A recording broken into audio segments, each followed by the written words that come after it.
Hello viewers, আসসালামু আলাইকুম। সবাই কেমন আছেন? আশা করছি সবাই ভালো আছেন। ওয়েলকাম জানাচ্ছি ফিশ এন্ড ট্রাভেলস এর নতুন একটা ব্লগ থেকে।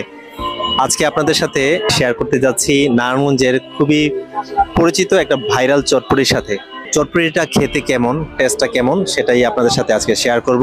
আমি এই চটপটিটা আরো একবার টেস্ট করে দেখেছি। তো ওই সময়ের টেস্টটা খুব বেশি একটা ভালো ছিল না, তো অনেকেই রিভিউ দিচ্ছে এটার টেস্টটা খুবই ভালো। সো আজকে আপনাদেরকে সাথে করে নিয়ে গিয়ে আরেকবার টেস্ট করে দেখতে চাই এই চটপটিটা আদৌ খেতে কেমন। অবশেষে ঘুরতে ঘুরতে আমরা চলে আসছি আমাদের কাঙ্ক্ষিত প্লেসে। তো আজকে তেমন বেশি একটা ভিড় ছিল না, যাতে চটপটি বানানোর স্টাইলটা অন্যান্য চটপটি থেকে একটু ডিফারেন্ট। তারা চটপটিতে ইউজ করছে পেঁয়াজের বেরেস্তা আর ঘি, যেটা অন্যান্য চটপটিতে আমি ইউজ করতে দেখিনি। এটা চটপটি বানানোর পর যেটা দেখা যাচ্ছিল, এটা খুব বেশি লুক্রেটিভ ছিল। এর আগের বার যখন এটা আমি ট্রাই করেছিলাম, এটা তেমন বেশি আমার কাছে ভালো লাগেনি, কিন্তু আজকে মোটামুটি তুলনামূলকভাবে আমার কাছে ভালোই লেগেছে।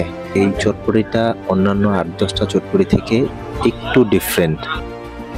এই ভাইরাল চটপটির দোকানের লোকেশনটা যদি আপনাদের সাথে আমি শেয়ার করি, সেটা হচ্ছে নারায়ণগঞ্জ খানপুর হাসপাতাল রোডের একদম শেষ মাথায়।